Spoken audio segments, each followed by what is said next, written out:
listen-only mode.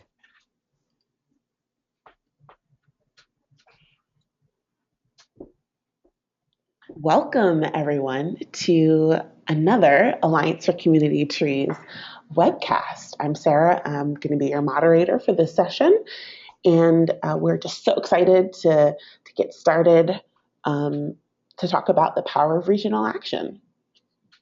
The Alliance for Community Trees webcast series is a monthly webcast held at the lunch hour.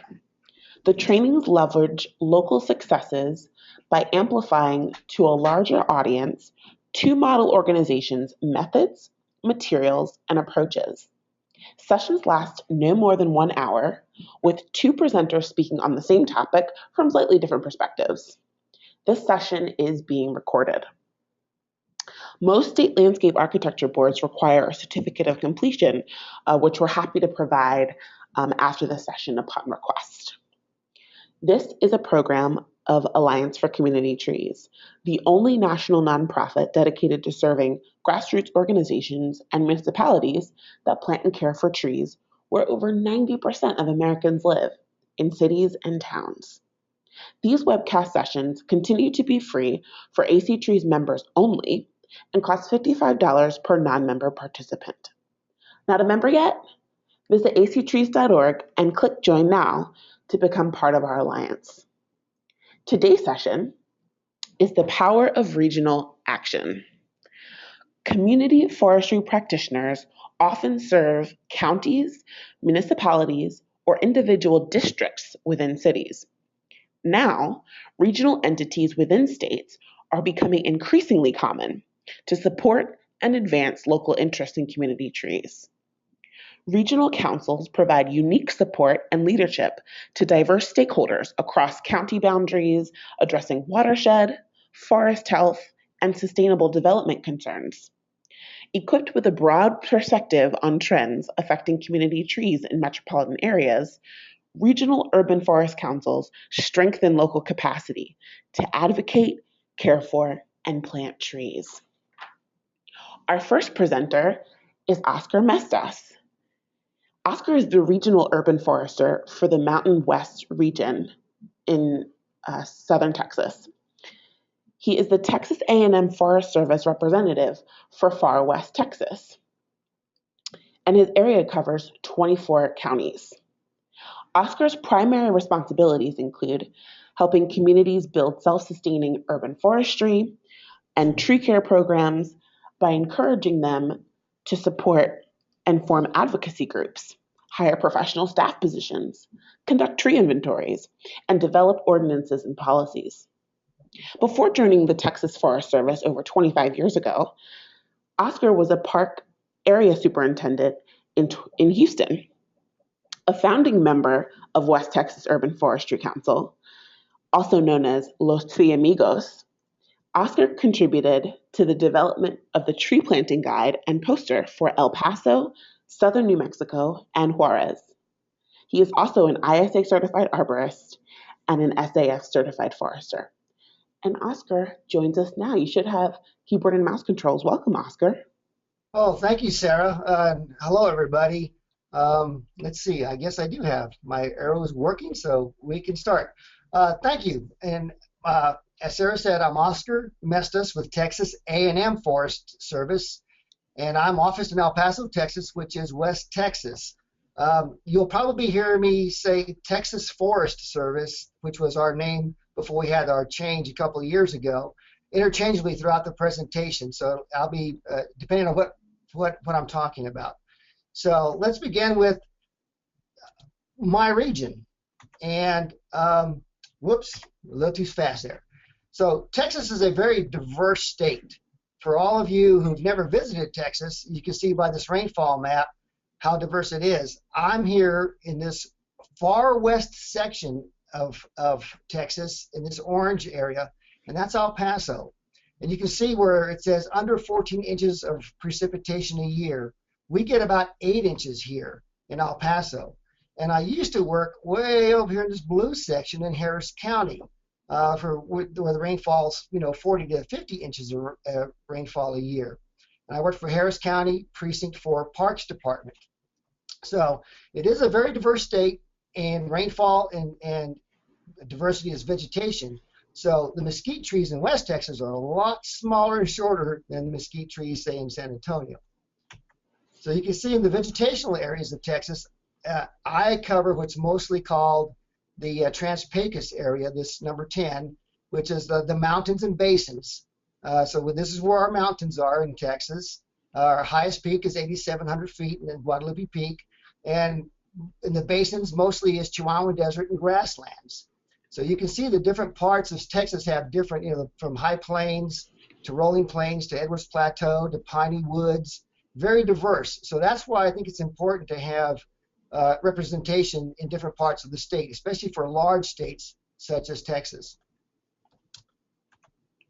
And to give you another idea of just how big the state is, like I said, I'm here in El Paso, and for me to travel to headquarters in College Station, which is right around here, it's about 750 miles. I can go to San Diego faster than I can go to East Texas. So sorry about that phone ringing in the background. So it is a very, very large state. And for me to travel to help another forester might take me all day, from 10 to 12 hours to get to help them. So in the beginning, Texas had a state council, and they still do, the Texas Urban Forestry Council, which was established in 1997. And you can see it was represented by Dallas-Fort Worth, Houston, Galveston, and San Antonio, because at the time, Texas Forest Service had urban foresters in those three cities, Dallas in Fort Worth, in Houston, and San Antonio. And they are the advisory council of the Texas A&M Forest Service. Now in Texas, when the 1990 Farm Bill came about, Texas Forest Service decided to open up offices around the state to have representation around the state. So when I was in Houston, I was a member of the Houston Area Urban Forestry Council. And I was one of the original members there when that was formed back in the late 80s. And then now in Texas, we still have the Houston Area Urban Forestry Council. We have the West Texas Urban Forestry Council, which is part of my group. In Fort Worth, we have Cross Timbers. Dallas, we have Trinity Blacklands. And Salvador Alemani, our South Texas Regional Urban Forester, recently formed his council down there in South Texas. So that's our newest regional council in Texas. Why have regional councils? That when I was first hired on with Texas A&M Forest Service, I was encouraged to start some kind of group. And the main reason, and in my opinion, is support and advocacy. I could not do a lot of what I'm doing without the help and support of this group. So if you look at we had a SWOT analysis, we had a retreat and a SWOT analysis, and these are some of the strengths that my board came up with. If you're going to form a regional council or have a support group, have your members make sure that they're passionate about what they're doing. The combined knowledge of everybody on your board is very, very important. And diverse base. We have the botanist from Fort Bliss. We have a retired professor from New Mexico State University. We have the botanical curator from the Chihuahuan Desert Gardens on UTEP. We have landscape architects. We have engineers. We have irrigation specialists. So a diverse member is very important. And then trying to have longevity. We've been around over 20 years. So it's also important to have a good base in your community, and make sure that you're well connected in your network of your community. And I'm glad at the end they put me down as one of their strengths, so that kind of made me feel good that things are going in the right direction. So one of the main reasons that we have urban or regional councils is to make sure our part of the state is represented. If you can see here in this map of Texas, this triangle here is what we call the little golden triangle of Texas. And before the Urban Forestry Council in West Texas was approved, this is where most of the action took place. So you have Dallas-Fort Worth in the north part of Texas, and you go down I-35 through Waco, Austin, which is the capital, down to San Antonio, across on Interstate 10 east to Houston, and the Galveston area, and then back up north I-45 to Dallas-Fort Worth. This is where most of the action was taking place. And I don't know how many of you remember the ATB and SBA grants that were in the early 90s were to help urban community forestry in municipalities and planting trees on public property and getting things started. Well, most of the money was being spent in this little triangle. So I said, I have to do something in West Texas to get some of that funding out here. So that was my support and advocacy group with the West Texas Urban Forestry Council. We were established in 1992, and they actually grew out of a former group here. When I first moved back to El Paso in 1991, there was a small group called Rio Grande Relief. And I would attend their monthly meetings, and I would try to give input. But most of what they did was a lot of talking and very little action. So they ended up fizzling out. And then I decided, okay, I still need an advocacy group. So I called a meeting of some former members and invited some new members. And we established in 1992, we voted that day on that meeting to start a group. And Deborah Blea was a landscape designer in the area, and so she volunteered to be the first president, and she stayed the president for several years. But as you can see, we serve 9 counties of far west Texas, and we're not just in Texas. We serve 2 counties of southern New Mexico, Doñana County and Otero County, and across the border in Mexico in Ciudad de Juarez. So the Urban Forestry Council, West Texas Urban Forestry Council, is quite a mouthful. So we call ourselves Los Tree Amigos. It's just a Spanglish, a play on the old tree or Three Amigos. But here are some of the members, past and current. To the left is Dr. Raymond Bader with AgriLife Extension, and in the cowboy hat is Brent Pearson. He's the city arborist, and then to the right is John White with he's the botanical curator at the Chihuahuan Desert Gardens at UTEP. And we have a lot of fun, and this is a great group. And so what these guys have done, being that when I moved to El Paso, there really wasn't any kind of tree group other than Rio Grande Relief, and they really weren't doing that much. But I need a lot of help in my region. I have a large region to cover, and these guys help me with funding. So they're a great funding source for me, and they acquire funding for projects around West Texas and southern New Mexico and in Mexico. They helped fill an educational and training void. They helped as the nonprofit tree planting group. They filled that void. They were one of the first groups in the nation to translate material into Spanish. When ISA formed their Hispanic page, when they first put up their Hispanic page, they had very little material to post on there. But we had already translated our tree planting guide into Spanish, so they asked if they could put it on there, and so that was one of the first publications on the Hispanic page, and I believe it's still there today. My group has helped establish tree ordinances and policies here in the El Paso area, and stayed before 3 states, 2 countries, and they are my group, and they help speak for the trees. These guys are my voice. Here's some of the fundraising. This was a little farmers market that we have in El Paso, and so we had a little sale of what do you call it, like garage sale items, and raising some funds. They are, like I say, part of the tree board. El Paso used to have a tree board, and these 3 members, Dr. Bentley was our program coordinator at the time. We had some funding from grants to hire a program coordinator, and she's a background horticulturist. Georgina, an engineer and great water specialist, and here's John White, the botanical curator. But 3 of our members were sat on that tree board. And here again, here's Jennifer with her young child, and this is our grants committee at the time, so looking for funding, and we get grants from different agencies and different programs. Tree planting wise, we partnered with the left picture is a windbreak. We partnered with Keep El Paso Beautiful, who we planted a windbreak on the Girl Scout regional headquarters here in El Paso, helped install irrigation. Here's another small project at a school nearby.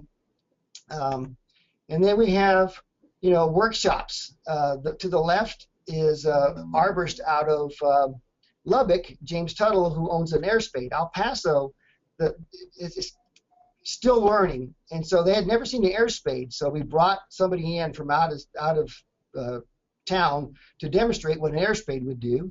To the right is our Urban Forestry Council giving the city of El Paso an award for a palm rescue project. They rescued about 50 palms from a site that was being destroyed. So we help with, we want to make sure people are recognized.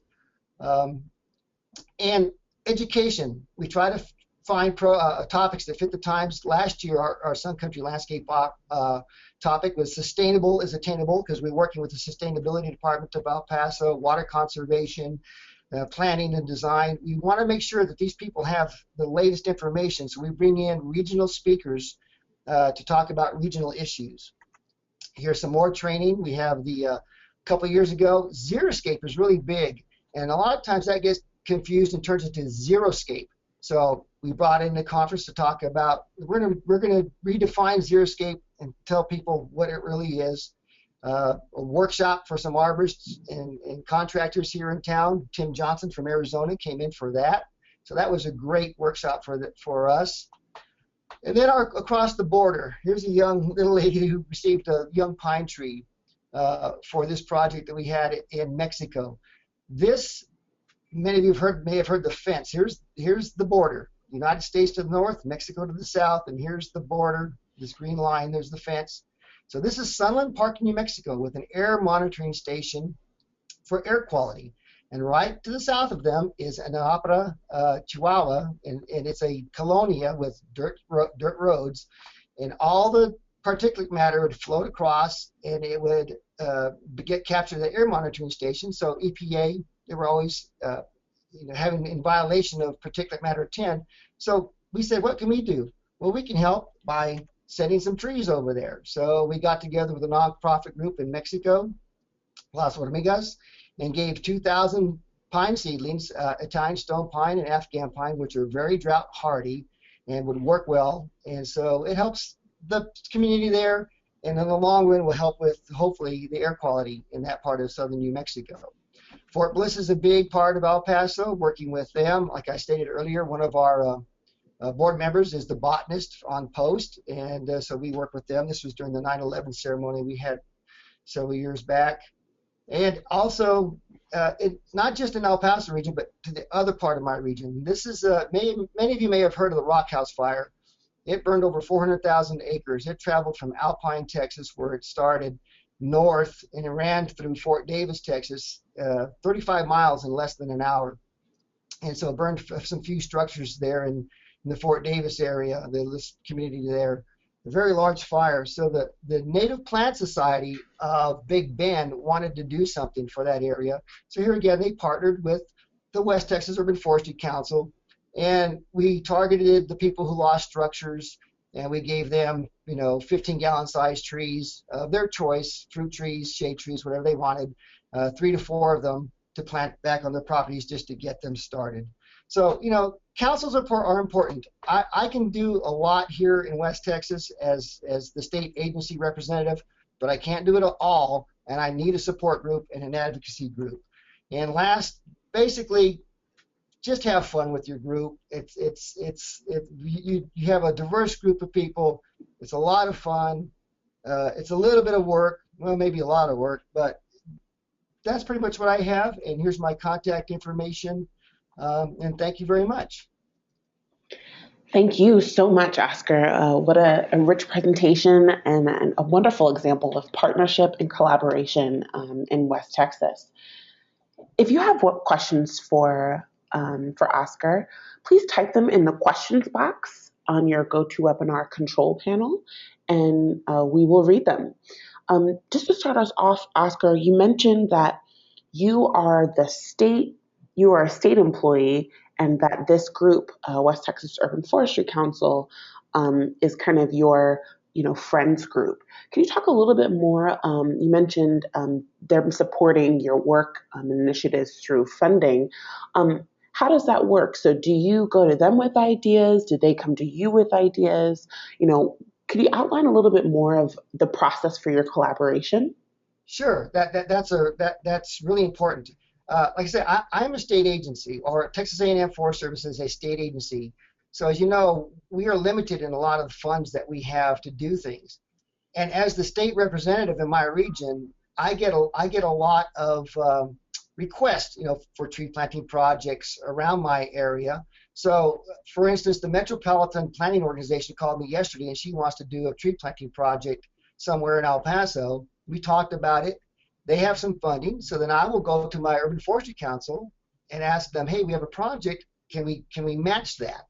And so they may match that for that project. We are currently working with a former senator, state senator, who has doing urban orchards around high school communities. So the Urban Forestry Council, again, will help with funding to help get those urban orchards in. Myself, being that I'm a Texas employee, but a lot of the conferences that work well for me in the Chihuahua Desert happen in Albuquerque, Tucson, and Phoenix. That's more desert oriented. So it's hard for me to get, say, travel funds to go out of state. So I can go to my council and say, can you pay for my registration or help for me to travel to Albuquerque, one of these out-of-state conferences? So that's one way that they might help me there also. And simple things, say if I'm putting on a workshop, one of the things we can't spend money on is food, So if we need coffee and donuts or whatever, they're always good for that coffee break. So there are many ways, funding-wise, that you can work with your regional council. Since they are a nonprofit, they are a 501c3, that's how it works for me. Wonderful. We have another question coming in about some of the border relations that you kind of talked about. So a lot of regional councils are, spanning metropolitan areas and, don't have respect to whatever state or even in your case, country boundaries that are there that exist. Do you have counterparts who are government counterparts on each of the other side of the boundaries? You mentioned about traveling and being able to be a representative outside of your service area in Texas. Do you have other people who you're consistently working with who are also Los Tri Amigos government counterparts on the other side of the borders? Well, in Mexico we used to, but recently I don't know, and this is more of it's a Mexican violent issue thing. So we're not allowed to travel into Mexico anymore, just because of the violence that's happening across the border. Even though El Paso is one of the safest places to live in the United States, so we've lost that connection. That project that I showed you was the last project we did in Mexico, and then we had that problem with the violence over there. So we've lost our connection there. But we still have nonprofits that here in the United States that may ask for something, or we still get calls from people from Mexico that want to do a project. So we'll help them out when we can. And in New Mexico, I have the New Mexico State Forester that I work with there, and the city of Las Cruces with their horticulture program, and then several of our members on our board are from New Mexico. So that's our connection, like I say, to New Mexico, is our members that are actually from Las Cruces that are on our board. Great. We have another question coming in. How do you deal with having regular in-person meetings when you have such long distances to travel within your state? Do you use webinars or phone conference calls to keep in contact? Well, that's why we have, yeah, I mean, for ourselves, for instance, Paul Johnson's our urban forestry manager. He's in College Station, so he will do webinars. We've been doing or teleconferences and web conferences for all the urban foresters across the state to get together. We try to do it monthly, and that way we can exchange what's happening in each of our areas of Texas.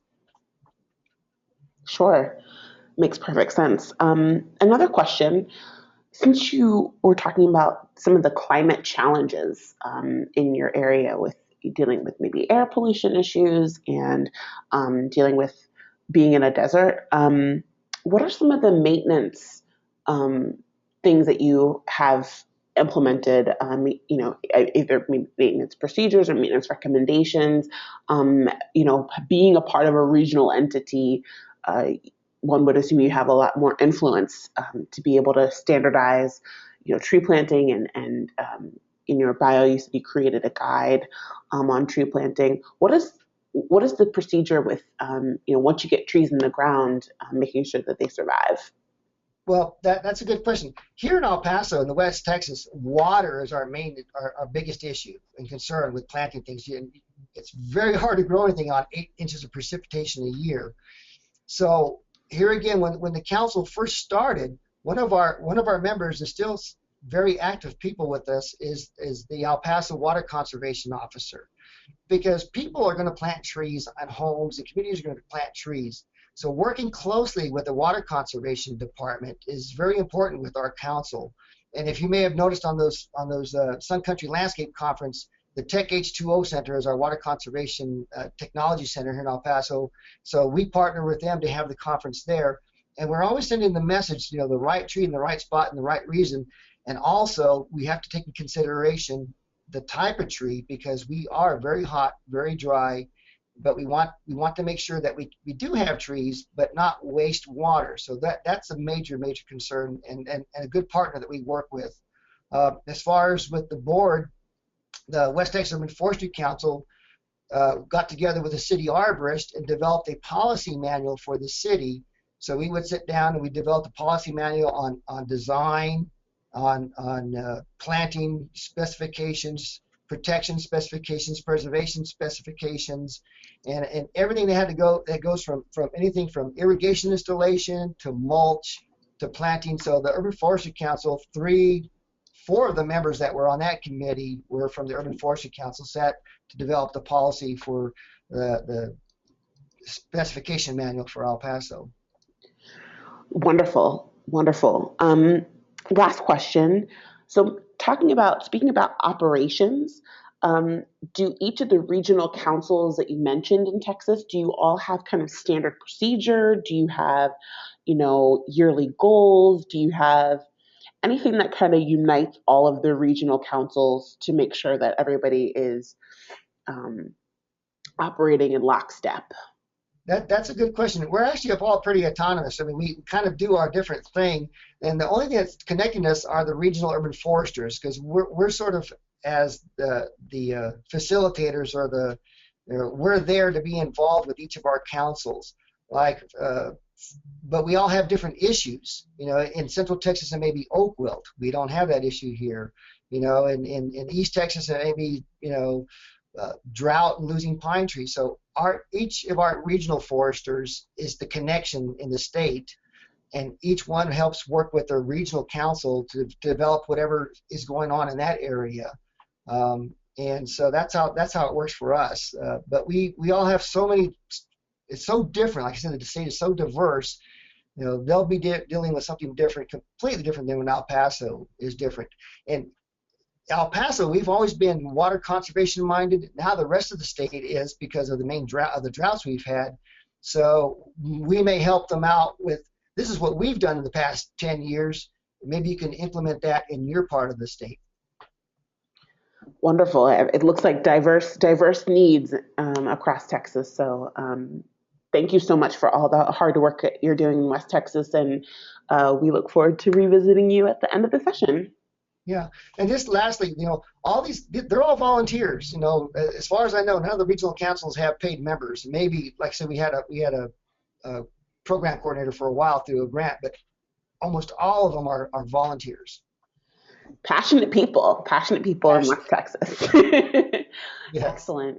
Well, thank you so much, Oscar. We're going to go ahead and transition into our second speaker, who is out of Northern Kentucky, which is exciting. A lot of great things happening in Northern Kentucky right now. Rachel Compte is project manager for Davie Resource Group, based out of Greater Cincinnati / Northern Kentucky, the Northern Kentucky metropolitan region. She is responsible for managing special projects throughout the eastern U.S. And managing large, high-end urban forestry consulting projects, including master plan and management plan development, as well as inventory analyses. Rachel has over 15 years experience in project management, strategic marketing, consulting, and planning in both the private and public sectors. After starting in project management and marketing in Washington, D.C., Rachel worked for a regional planning commission and worked in tandem with nonprofits to clean and plant abandoned urban lots to fend off blight and crime while spurring development. She's proficient in GIS, Geographic Information Systems, and has conducted research on natural resource issues, including the economic impacts of urban waterway restoration, fracking impacts on communities, urban forestry management, land conservation trends, and spatial development of cities. Rachel worked as a landscape designer for 5 years, has run a volunteer tree inventory slash management program, and started a community garden in her own community called Easter Garden Club, which is also an Alliance for Community Trees member organization. And Rachel joins us now. Welcome. Thank you. I first want to just explain where Northern Kentucky is, because most people don't know. Cincinnati is located at the intersection of Ohio, Indiana, and Kentucky. And for those that don't know, the Cincinnati Airport is actually in Kentucky. Most people don't know that. There are 3 counties across the south shore of the Ohio. The Ohio runs right between Cincinnati and Northern Kentucky. Those are Boone, Kenton, and Campbell counties, and that's the area that the Northern Kentucky Urban and Community Forestry Council represents. It's about 370,000 people in the Northern Kentucky counties. There's 2.2 million people in the Cincinnati metro area that's shown in this map here.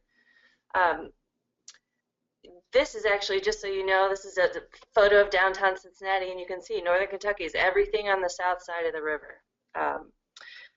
So in the 3 counties in Northern Kentucky, there's Boone, Kenton, and Campbell County. You can see there's a lot of different cities there. There's 39 different municipalities and a large percentage of unincorporated county areas. So most of these cities aren't large enough to have an urban forester on staff, so there's often no incorporation, or there has been no incorporation of urban forestry into economic development, planning, etc. And that's one of the reasons the council was started back in the 90s. They didn't form and become regional. They formed because a regional voice was needed for trees. It's not 24 counties like Oscar services. That's amazing. We're happy with our 3 counties. We are a 501c3. We're 100% volunteer. We receive no funding except for some project grants here and there. We used to get a lot more, but as everyone knows, federal funding has somewhat dried up. We're a coalition of about 3 county extension offices, conservation districts for each county, planning divisions in each county, a sewer district, multiple watersheds, local organizations, the 39 municipalities, and then of course citizens. I'm just going to run through our programs, and I really want to say I'm not here to brag about our programs, but more instead doing this to share what we're doing to give other people potential ideas of what they could do in a regional environment. So we'll go into one of the things we're doing that's coming up. We have a Public Works tree seminar we offer every year, and we market this to all the different municipalities in the area because many Public Works employees are the ones tasked with on-the-ground tree care efforts, yet they often know very little about proper tree care techniques. So we put this tree care seminar on annually at a low cost. It's about $20. It covers a wide range of tree care topics. Half the day is presentation and education. The rest of the day is field work. It's also open to the public. We get local tree board members attending and local tree care companies, but our main focus for this event is giving these smaller municipalities that don't have the resources some assistance. Because without this program, most of these public works employees get no training at all, and yet all of them are pruning trees. We do an annual reforest, as we call it, Reforest Northern Kentucky. It's a woodland tree planting. We've been doing that for about 7 years. I don't think I mentioned, I think we've been doing the Public Works Tree Seminar for 10 or 15 years. I'd have to check that to be sure. But Reforest, we rotate between each county. So we partner with that county's extension office to locate a site and coordinate logistics and planning. We have a fall awards dinner. This is really an event for celebration and appreciation. We give out awards each year We invite each city, all the tree boards, all the city municipality staff and elected officials, and of course all of our volunteers and members. This is a good way to bring in new people, the awards are. It's not always awards for our volunteers. We're kind of open to any organization, project, or person. We've awarded awards to elected officials, engineering firms, other private firms that are doing big projects in the area, city staff. It's not just our own volunteers. And that's just a good way to get the word out, because certainly no one publicizes the event more than the award winners themselves. So that's good press for us. We have an ISA scholarship program. We've identified a need for more arborists in Northern Kentucky. There aren't many, so we offer funding for the ISA exam and the arbor, well, that we hope becomes an arborist. They get reimbursed after the successful test and a certain amount of volunteer hours donated to the council. KAA has partnered with us. They're generously giving each of our scholarship winners a free one-day exam prep course. I would add, and this isn't really focused on regional topic, but I would add that this program has been one of our best recruiting tools to get solid council volunteers. More than half of us that come to the meetings on a regular basis and work to plan the events and et cetera got involved with the council through the scholarship program. So if you're not running that, that's something that's worth doing, because it really isn't that much money. Urban tree plantings, unlike other forestry councils, we've just started exploring urban tree plantings. Right now, we're just providing assistance to other projects in the area. No financial assistance at this point, although we want to get to that point. We're actually having a long-term strategy planning meeting next week, so we're hoping to get some of this ironed out. It's hard to get all these programs set up with just volunteers, but we're making it work. We just had an urban tree canopy assessment done. It was a 100% volunteer project. We did get grant funds from the Kentucky Division of Forestry to do this. So that data is now available to all of municipalities and counties. So that's a great thing. We also, as part of that grant, as part of the project, we held back $24,000 to give one entity in each county $8,000 towards a tree planting event this spring in the highest priority areas determined by that study. This has been a good way to bring attention to this study and the areas in need. People certainly will pay attention to the results of the study if you are talking to them while handing them a check. So we've gotten a lot of press out of that, so that's really good. We've got given $8,000 to 2 cities and 1 watershed group. So we're looking forward to seeing the results of those plantings this spring. Our next step is to go to each city council and tree board and give a presentation on the results of the UTC, kind of a UTC roadshow we're calling it, because we think it's important to go to them and not try to get them to come to a council meeting so they can hear about what we're doing. We got another grant recently from the Kentucky Division of Forestry, thanks to our state urban forestry coordinator who's very involved with our group. It's around forestry education and awareness. This grant was geared towards reaching the low literacy population of Kentucky, the people that get missed typically in tree care education. Because there's a lot of literature out there, but if you have a low literacy rate, reading level, you get missed. So we worked with CEL, a PR firm out of Minnesota, built the campaign around 5 core messages on how to care for trees and 5 points on why trees are important. So it's high graphic, low text content, but we really are marketing this to everyone. And the idea was that if this campaign was successful, we'd possibly take it statewide, and our Sarah Gracie, our state urban forestry coordinator, is applying for funds to take it statewide, because we've taken that information and we have banners, t-shirts, cards, bus ads, we've done radio ads, we've gone to events, we've really canvassed the area. So we're hoping to take this Kentucky Roots campaign statewide. And then we are, as a council, are involved in Taking Root, which is a larger regional project started a couple years ago across the Cincinnati metro area to plant 2 million trees by 2020. And I know this isn't a new concept. I know a lot of other cities are doing this. But we are losing a lot of trees from development, like everybody, but also we've got anywhere from 5 to 15% ash trees that we're losing. So we're really doing that to counter that. We at the Forestry Council are regional, but Taking Root is bigger than regional. It's turning into a bigger movement than many, I think, anticipated, which is great.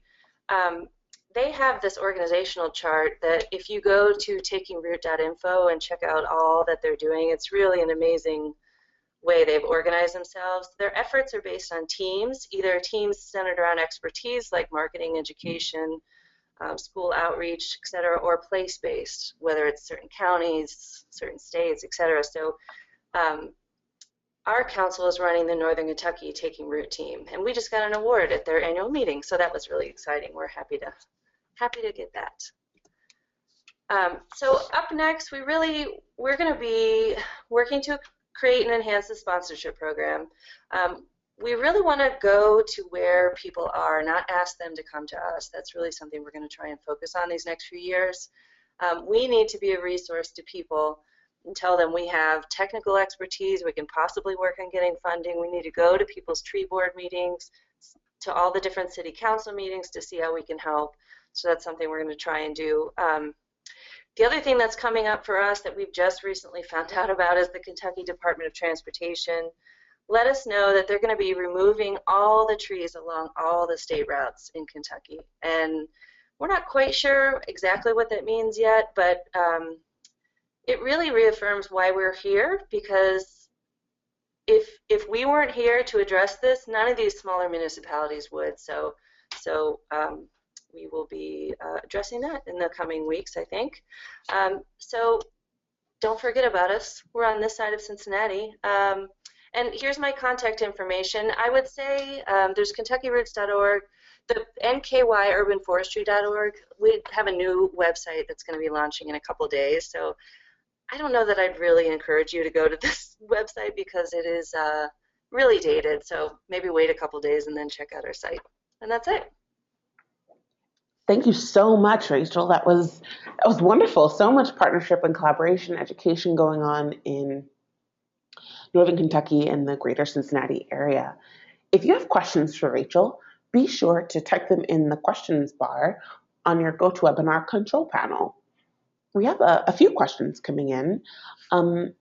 Just wanted to ask, have you found any limitations or any success in doing these volunteer-led tree assessments? Sometimes it can be tricky being able to depend on volunteers, making sure that the data is consistent and succinct. Can you talk about your experience doing a volunteer-led urban tree canopy assessment? Yeah, I think because I and another person, there's one person, another Davie person, and someone with Bartlett are both on the council, and so I think we were able to write a pretty good RFP to get a UTC vendor. So we had all the good specs to do the project, and we really relied on the vendor to do it.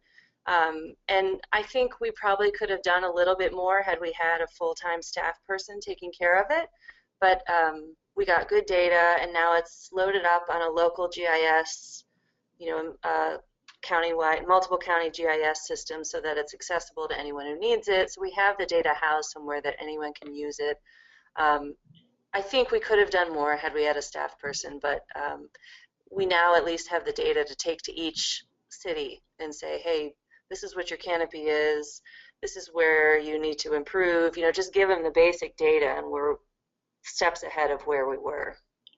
Definitely. Wonderful. We have another question coming in. The Kentucky Roots campaign looks awesome. I mean, it spans lots of different places and, on t-shirts and banners and ads. Is there any reason why you guys didn't go and say that why you're planting? So you're planting to replace the trees that are dying of emerald ash borer. There's the pests and diseases and threats to the urban forest, including development. Is there a reason that you kind of kept it pretty simple, or are you planning on when this scales up to statewide to like make it more comprehensive? Well, I think, and one of the things CEL helped us with when we first started working on this project was, okay, we need to come up with a few points that you want to make, because of course we all had 20, 30, 40, 50 points that we wanted people to learn about trees. Right. And you just, running a campaign, you just can't be everything to all people. You just have to pick a few core things. So, we had a message, kind of the no mulch volcano type message, protect the roots, don't top trees. We have 5 kind of tree care things, and we did get Duke Energy in as a sponsor, and so we added a few messages because Duke wanted those messages, like a call before you dig kind of thing, and a right tree, right place, don't plant under utilities. So for the thousands of dollars that they gave us, we were happy to add some more icons. And the other thing was, so that's how to care for trees, and the other thing was 5 reasons trees are important. And if you look back on that slide, and you'll see it on the kyroots.org website, they have a world with and without trees. So the fact that trying to make the case that trees are a lot more than just decoration. Sure. Yeah, so that's really, we had a ton of other things that we wanted to push, and CEL was really good.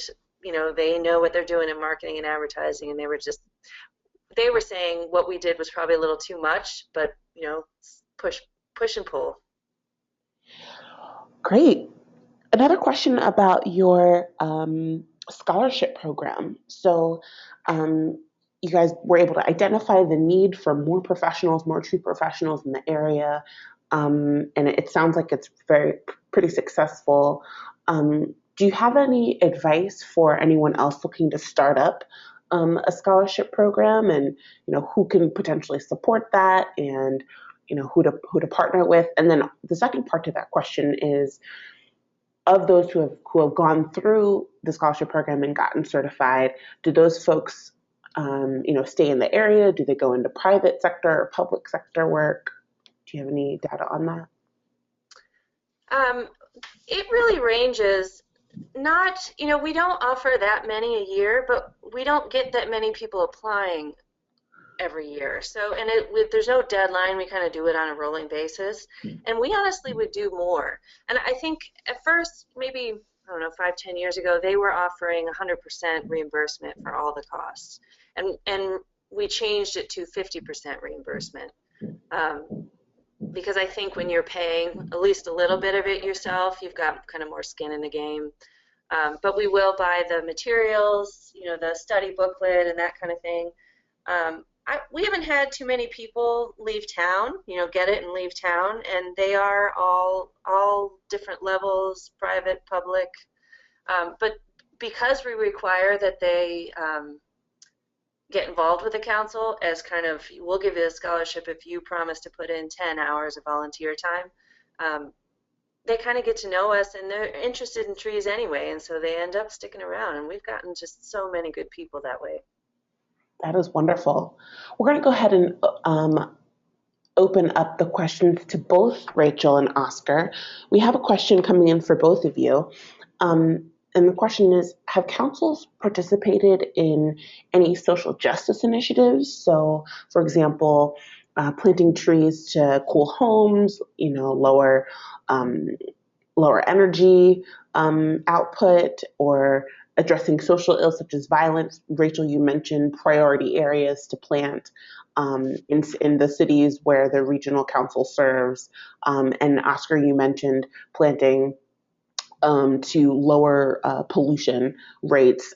Are there any other social ills that your regional councils have looked to tackle through tree planting, Kara? Go ahead, Rachel. Okay. Our UTC is really where we're starting to do that, and because I'm so glad that we held back some money to give to these communities to start remedying some of the worst places. The places that popped up on the UTC as the priority areas are the low income, that has all those social justice issues. And I know every community identifies the areas in need differently. So we haven't gone after that directly, but because we have these UTC results, we can kind of say, it's based on this study, we think we should plant in this area, and it's, we're handing them money, so they're happy to do it.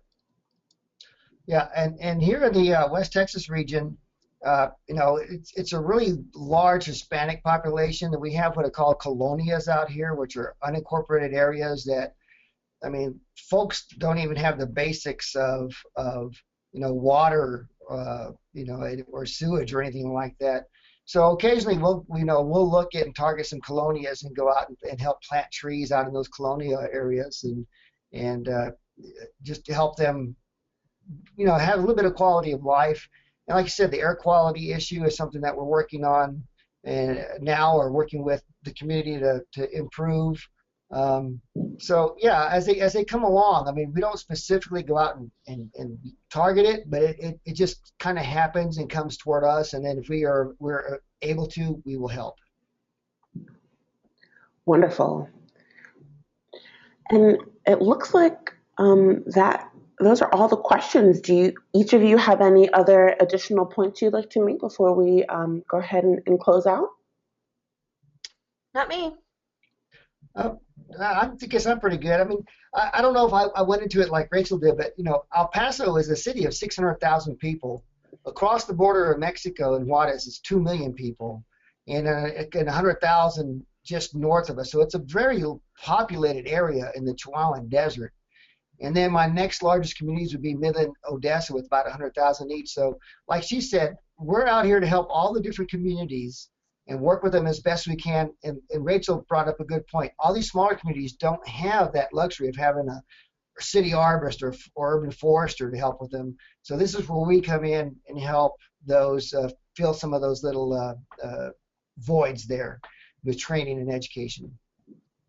Awesome. Well, we thank you so much for all of the amazing work that you are doing to build the capacity of smaller communities and serve as a voice and represent your region at the state level and at the national level, and for exemplifying excellence and commitment to excellence in community forestry. So thank you both so much for joining us. This recorded session, along with a comprehensive resource list, will be available later this month. Please take just a few minutes to complete our survey that will pop up right after the close of the session. Thanks to all the participants. Thanks everyone for attending another Alliance for Community Trees webcast session. We look forward to talking with you next month, and everyone have a great rest of your day. Thank you.